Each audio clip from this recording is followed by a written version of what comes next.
അങ്ങനെ അവർ വീണ്ടും പൈങ്കിളി കാണാൻ വേണ്ടി തിയേറ്ററിൽ പോയി. രാവിലെ ചെമ്മീനും ചോറും കഴിച്ചിട്ടാണ് അവർ പോയത്.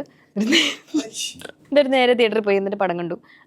വീണ്ടും ഫസ്റ്റ് ഹാഫ് കണ്ട് ഇന്റർവെല്ലിന് വീണ്ടും ഭക്ഷണം കഴിക്കാൻ എന്തെങ്കിലും വാങ്ങിക്കാന്ന് വെച്ച് പുള്ളി പുറത്തേക്ക് ഇറങ്ങുകയാണ്. അപ്പോൾ പുള്ളി പുറത്തേക്ക് ഇറങ്ങി ഫുഡൊക്കെ വാങ്ങി അകത്തോട്ട് കയറുമ്പോൾ പുള്ളി പിന്നെ റിയലൈസ് ചെയ്യുന്നത് രാവിലെ കഴിച്ച ചെമ്മീൻ അലർജി അടിച്ച് മേല് മൊത്തം ചൊറിഞ്ഞ് ഫുൾ പ്രശ്നമായി. പുള്ളിക്കാരിക്ക് പിന്നെയും പ്രശ്നം.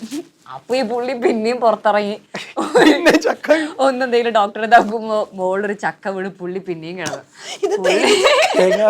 പുള്ളി പിന്നെ അവിടെ കിടന്ന് പുള്ളി ഇന്റർവെൽ അവിടെ സെക്കൻഡ് ഹാഫ് പച്ചച്ചക്കർന്ന് പുള്ളി ചത്തുവേന പുഴ പഴുത്തായിരുന്നു. പുള്ളിയുടെ മേത്തേക്കൂടെ ഇങ്ങനെ പോയാലും പുള്ളി രക്ഷപ്പെട്ടു. പിന്നെ അപ്പുറം തന്നെ പുള്ളി ക്ലീൻ ചെയ്ത് പുറത്തേക്ക് ഇറങ്ങി അത് മേടിച്ച് വീണ്ടും പടത്തിന് കയറി.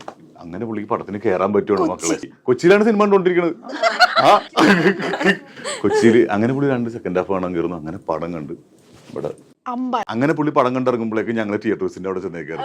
അപ്പൊ എന്നെ കണ്ട് ഓ അടിപൊളിയായിരുന്നു, സൂപ്പർ ആയിട്ട് പെർഫോമൻസ് പറഞ്ഞു.